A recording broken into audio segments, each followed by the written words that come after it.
आप देख रहे हैं ये पब्लिक है, और ये पब्लिक है प्रोग्राम के दौरान हम पब्लिक के मुद्दे, पब्लिक के इश्यूज सामने रखते हैं और उन मुद्दों को सुलझाने की कोशिश करते हैं, आवाम को खबरदार करते हैं, सरकार को बाख्तियार बनाने की कोशिश करते हैं। और आज के पब्लिक है मुद्दा हमने दो हिस्सों में डिवाइड किया है। हस्ब आदत हस्ब रिवायत हम जम्मू कश्मीर के सबसे बड़े मुद्दे पे आज बात करेंगे, और ये है जम्मू कश्मीर में अब जो तूफान बरपा हो रहा है, ये मंशियात का मुद्दा है। और उसी मंशियात के मुद्दे पे हम हर किसी को ये जिम्मेदारी बताते हुए, ये जिम्मेदारी उसकी जताते हुए ये उम्मीद करते हैं कि हमारे यहाँ से इस मंशियात को ख़त्म करने में हर कोई अपना बेड़ा, हर कोई अपना जो हक है उसका वो अदा करेगा। और नाज़रीन, जम्मू कश्मीर की पुलिस भी इस काम में लगी हुई है। आए रोज़ हमारे पास खबरें आती है कि जम्मू कश्मीर की पुलिस ने मंशियात फरोश को दबोचा और उसके ख़िलाफ़ कार्रवाई की। लेकिन हम खित्ते चिनाब पे सबसे पहले आज नज़र डालेंगे। खित्ते चिनाब में पुलिस ने ऑपरेशन परिहार शुरू किया है। इस मंशियात के ख़िलाफ़ ऑपरेशन परिहार के तहत बड़ी कामयाबियाँ, बड़ी कोशिशें की जा रही हैं, और उन्हीं कोशिशों के बावजूद हम ये समझते हैं और हम ये जानते हैं कि इंशाअल्लाह उम्मीद है कि हमारे यहाँ से ये मंशियात की जो मुसीबत है ये ख़त्म होगी।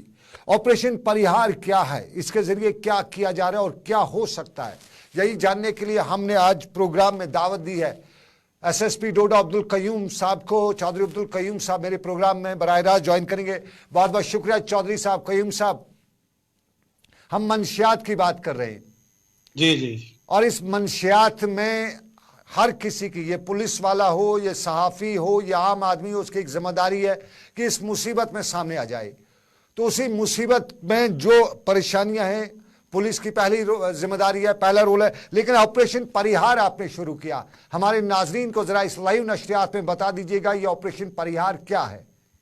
ये ऑपरेशन परिहार है, ये पूरे जो DKR रेंज है, डोडा किश्तवाड़ रामबन रेंज, हमारे रेंज हेडक्वार्टर बटोत की तरफ से शुरू किया गया है, जिसमें कि ओवरऑल जो ड्रग का खात्मा करना है, जिसमें पहले केस रजिस्टर होता है और उसमें जो एक कैरियर होता है जो ले जाता है ड्रग्स, वो पकड़ा जाता है, जिससे रिकवरी होती है। उसके बाद हम पूरी कार्रवाई करते हैं, उसका इंटरोगेशन, छानबीन करते हैं, और वो जहां से लाता है उसका बैकवर्ड लिंक जो है वो भी निकाला जाता है, तो फॉरवर्ड लिंक जो डिस्ट्रीब्यूट करता है वो भी निकाले जाते हैं। तो इसी सिलसिला में जिससे रिकवरी होती है वो लोग बुक होते हैं, और साथ साथ में ऑपरेशन प्रहार में फॉरवर्ड बैकवर्ड लिंक्स, उनका प्रॉपर्टी, उनका क्या रोल है, वो सारा हम इसमें पूरी जानकारी करते रखते हैं। इसमें लोगों की प्रॉपर्टी भी अटैच होगी, और जितनी भी प्रॉपर्टी मूवेबल और इमूवेबल प्रॉपर्टी है उसकी डिटेल हम बना रहे हैं। इसी सिलसिला में हमने ऑपरेशन प्रहार के तहत डोडा में एक कार्रवाई की है। डोडा में ज़्यादातर ड्रग्स जो है ये बाहर से आती है, कश्मीर वैली से आती है, जम्मू के कुछ एरिया से आती है। तो जम्मू से एक आदमी को हमने गिरफ्तार किया है, तो जो डोडा में ड्रग्स सप्लाई करता था। तो ये ड्रग सप्लाई की चेन तोड़ने के लिए, इसका जो पूरा सर्कुलेशन होती है उसको बंद करने के लिए डिस्ट्रिक्ट डोडा या किश्तवाड़ या रामबन रेंज के लिए कार्रवाई शुरू हुई है, ताकि चेन जहां जड़ से ही हम इस चीज को मिटा सकें जहां से ये सप्लाई होती है। कयूम साहब, यूजुअली लैंड लॉक्ड एरिया है डोडा किश्तवाड़ भद्रवाह का, तो इस लैंड लॉक्ड एरिया में कुछ हॉटस्पॉट्स होंगे ना जहां से इन्फिल्ट्रेट होता है, क्या वो आइडेंटिफाई हो चुके हैं? जी हाँ, हमारे जो केस रजिस्टर हुए हैं हमने मैक्सिमम आइडेंटिफाई किए हैं। कुछ हॉटस्पॉट्स जो जम्मू डिस्ट्रिक्ट या सांबा डिस्ट्रिक्ट या कठुआ डिस्ट्रिक्ट या वैली अनंतनाग हो, वहां से आती है। हमारा एक ही एरिया है असर से, यहाँ जो सड़क आती है इससे क्रॉस होता है, या सिंथन टाप खुलता है वहां से होता है कभी। लेकिन हमारी कोशिश रहती है कि जितने भी केस रजिस्टर हुए हैं इनका पूरा इंटरोगेशन करके बैकवर्ड लिंक जो भी इसमें सप्लाई करता है उसको गिरफ्तार किया जाए, और उसको भी उस केस में शामिल किया जाए और सजा दिलाई जाए। कयूम साहब, एक सवाल और है। मैंने पंजाब को भी कवर किया है, मैंने मंशियात का वहाँ तूफान देखा है। जम्मू में भी मुझे हर जगह पे चिट्टा काला, वो जितने मंशियात के वो नाम है वो सुनने को मिले हैं। कश्मीर में अब मुझे ये डर लग रहा है कि हर तीसरा आदमी मंशियात में कहीं न कहीं डायरेक्टली इनडायरेक्टली इन्वॉल्व है। खिते चिनाब का, डोडा भद्रवाह किश्तवाड़ सारे पे अगर आपकी नज़र रखें, एज ए कश्मीरी, जम्मू कश्मीर का नागरिक, एज ए पुलिस ऑफिसर, कितना टेरेबल सिचुएशन है आपके खिते में भी? आज की डेट में काफी कंट्रोल है, क्योंकि यहाँ बड़े सख्त इक़दाम जो किए गए हैं। पहले ही रेंज हेडक्वार्टर की तरफ से हमारा ऑपरेशन संजीवनी ड्रग्स पेडलर्स के खिलाफ चल रहा था, इसमें बहुत से लोगों को हमने बुक किया है। अगर मैं डोडा की ही बात करूं तो हमने कोई 66 के करीब FIR दी हैं, 84 लोगों को उसमें गिरफ्तार किया है, 65 के करीब हमने प्रिवेंटिव डिटेंशन में दिया है, और 8 लोगों के खिलाफ हमने पीएसए भी लगाया है, तो कार्रवाई जो है हमारी सख्त रहती है। इसके अलावा हम जो पुनिटिव एक्शन के साथ साथ प्रिवेंटिव एक्शन भी करते हैं और अवेयरनेस भी देते हैं। तो हमने एक ड्रग टेस्टिंग किट्स हैं, उनका यूज भी हमने किया है, जिसपे हमें शक है कहीं भी हम उनको इकट्ठा करके पुलिस स्टेशन लेके उनका टेस्ट भी करते हैं। अगर कोई पॉजिटिव आता है उसके खिलाफ प्रिवेंटिव एक्शन भी किया जाता है और काउंसलिंग भी, उनके पेरेंट्स को बुला के उनसे एफिडेविट भी लिया जाता है कि आपका बच्चा शामिल है। आमतौर पे पेरेंट्स को पता नहीं होता कि उनका बच्चा किसी सोसाइटी में पड़ गया या वो एडिक्ट बन चुका है, तो हम टेस्ट करके वो साबित कर सकते हैं और उनको बता सकते हैं, उसके खिलाफ प्रिवेंटिव एक्शन भी लेते हैं और काउंसलिंग भी करते हैं पेरेंट्स की और जो एडिक्ट्स है उसकी भी। कयूम साहब, सवाल जवाब नहीं है, बिल्कुल हमारे ये अवेयरनेस का मेरा प्रोग्राम है, मेरे जानकार मेरे देखने वाले ये समझ सकें, क्योंकि मुझे बहुत खौफ लगता है अपनी सोसाइटी से। अब इसमें बहुत ज़्यादा ये मनशियात जो है ये फैल रही है। मैं ज़रा एक चीज़ आपसे जानना चाहूँगा, ये मनशियात के दो डीलर होते हैं, एक डीलर होता है, पैडलर होता है, और दूसरा जो इस्तेमाल करता है। पैडलर ये जो पैडलर जो इसका मंशियात का जो मंशियात फरोश है, ये यूजुअली खुद नहीं करता है, ये दूसरों को इन्वॉल्व करता है। तो इनको आइसोलेट करने के लिए, अलग करने के लिए, पहचान करने के लिए कुछ इकदाम किस तरह के उठाने की जरूरत है? हाँ, आपने ठीक कहा। जो पैडलर्स होते हैं बेसिकली ये यूथ्स को लेके पहले उनको यूजर बनाते हैं, फिर वही इनका कोरियर का काम करते हैं। जब उनको जरूरत होती है तो इन्हीं को वो पैडलर बना देते हैं। उस चैन को तोड़ने के लिए हमने इनके खिलाफ कार्रवाई की। जैसे मैंने आपको बताया कि 6 से 8 लोगों को हमने पीएसए भी लगाया और काफी सारे लोगों को जेलों में बंद भी किया। हमने एक स्पेशल ऑपरेशन भी चलाया है जिसमें हम जो अंडर ट्रायल केसेस हैं उनकी फास्ट ट्रैक बेसिस पे कन्विक्शन भी करवा रहे हैं, ताकि ये चैन टूट सके। जो मेन पैडलर्स हैं उनको सोसाइटी से निकाला जा सके, उनको आइसोलेट किया जा सके। इसके अलावा जो एडिक्ट्स हैं उसका हमारा एक ड्रग डी एडिक्शन सेंटर है, डोडा में पुलिस का भी है, हेल्थ डिपार्टमेंट का भी है। अभी तक इस साल की मैं बात करूं तो हमने कोई 92 के करीब जो एडिक्ट्स हैं जो इस लत में शामिल हो चुके थे उनका जो है काउंसलिंग की है। उनमें से 20 को हमने रेफर भी किया है, जम्मू हमारा ड्रग डी एडिक्शन सेंटर है। 20 में से कुछ लोग रिकवर होके भी आए। 6 जो हैं बिल्कुल जो पेशेंट थे इस चीज के वो रिकवर होकर सोसाइटी में आए हैं। हमारी ये कोशिश रहती है कि जो चेन है वो तोड़ा जाए। आज की डेट में काफी फर्क पड़ा है। जो एडिक्ट्स लोग हैं और पैडल लोग हैं उनको हमने आइसोलेट करने की बड़ी कोशिश की है। करीम साहब बहुत शुक्रिया, हम आपसे ज्वाइन किया आपने, हमारे साथ बहुत बहुत शुक्रिया। हमारे दिल्ली से बड़ी खबर आ रही है, हम दिल्ली चलना पड़ेगा। दिल्ली में हरियाणा चलना पड़ेगा। हरियाणा में चीफ मिनिस्टर का बड़ा ऐलान आ रहा है, हम उसके लिए सीधा हरियाणा चलेंगे, लेकिन हम नशा मुक्त अभियान पे भी काम जारी रखेंगे। लेकिन पहले हरियाणा किसानों ने इसको किया है, मैं बहुत बहुत धन्यवाद आपको देता हूं। तो चाहे बाढ़ का मामला हो, हमारे 12 जिलों को बाढ़ ग्रसित घोषित किया गया था। अगर मैं घग्गर के बाढ़ क्षेत्र की बात करता हूं तो उसमें पंचकुला, अंबाला, कुरुक्षेत्र, कैथल, फतेहाबाद और सिरसा ऐसे 6 जिले आते हैं।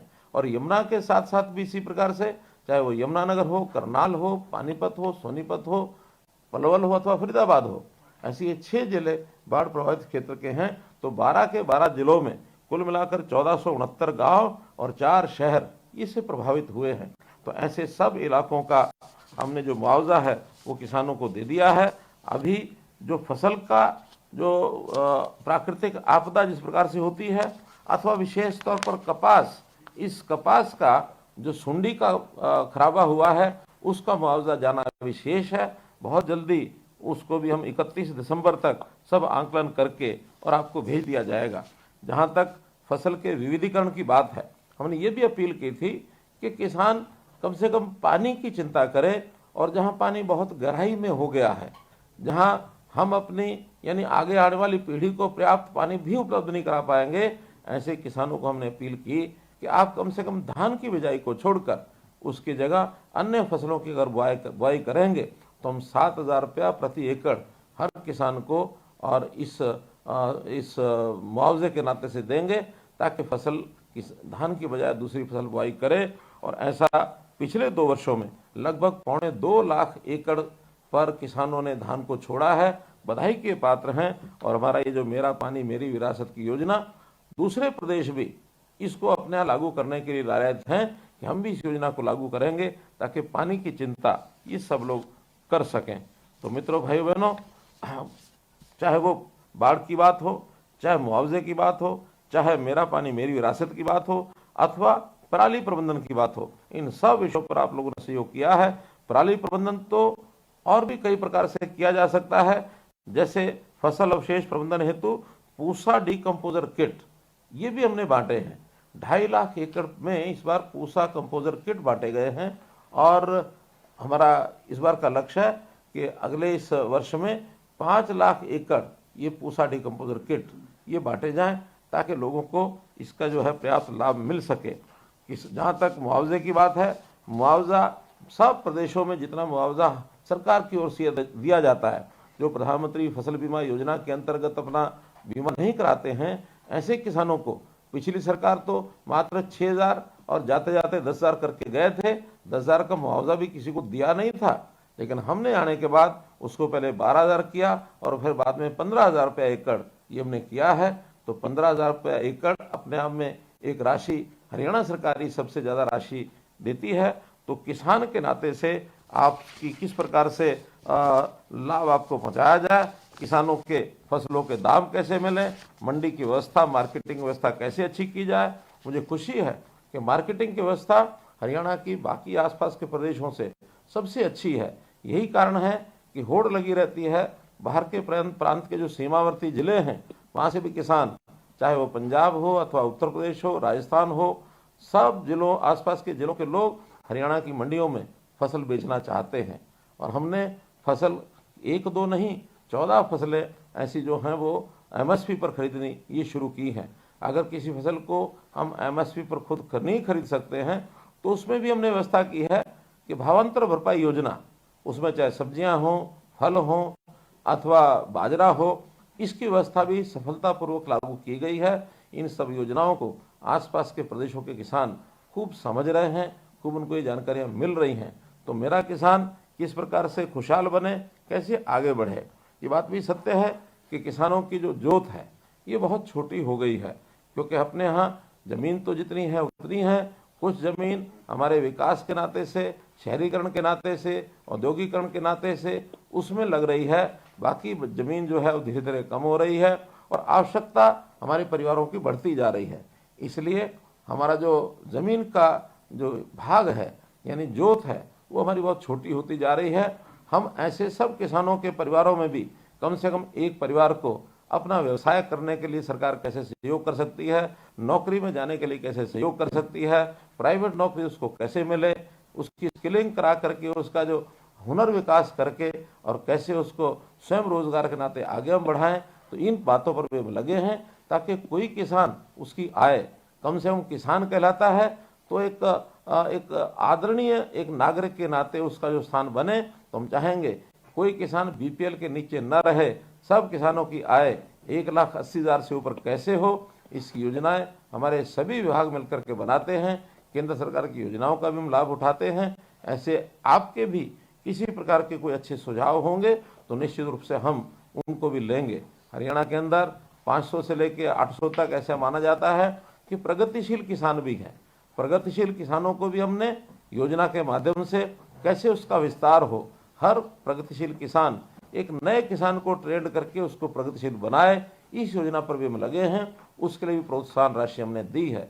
विदेशों में जाने के लिए ऐसे हमारे किसान बंधु वहाँ जा करके अध्ययन करके आएँ कि किसानी किस प्रकार से और अच्छी की जा सकती है। इसके लिए भी विदेश भ्रमण की योजना भी हम बना रहे हैं कि कुछ किसान अगर जा करके अध्ययन करके आना चाहते हैं उनकी व्यवस्था भी हम कर रहे हैं। अफ्रीकन कंट्रीज़ के साथ हमने बातचीत की, उन्होंने कहा कि हमारे यहाँ ज़मीन बहुत है, अगर आपके किसान हमारे यहाँ ज़मीन लेकर के और खेती करना चाहें तो वो भी हमारा स्वागत करने के लिए तैयार बैठे हैं। ऐसे कुछ किसानों को वहाँ जाने के लिए हम प्रेरित करेंगे। तो मित्रों, किसानों की मदद जितनी हमारे से हो पड़ती है उतनी हम करेंगे। और इसी के साथ किसानों को बहकाने वाले भी बहुत लोग अपने पास आते हैं। वो बहकाने का जिनका कुल मिलाकर एक स्वभाव ऐसा, एक आदत ऐसी है या उनका कुछ लक्ष्य और हो सकता है, तो ऐसे बहकाई करने वाले भी कुछ किसान संगठन बना करके, किसान नेता बन करके और जिस प्रकार से आपके पास आकर के बहकाते हैं उनसे ज़रूर सावधान रहना है, क्योंकि वो नहीं चाहते कि हरियाणा प्रगति के पथ पर आगे बढ़े और यहाँ का किसान खुशहाल हो। क्योंकि किसान कमज़ोर रहेगा तो उनकी राजनीतिक रोटियाँ सिकती रहेंगी।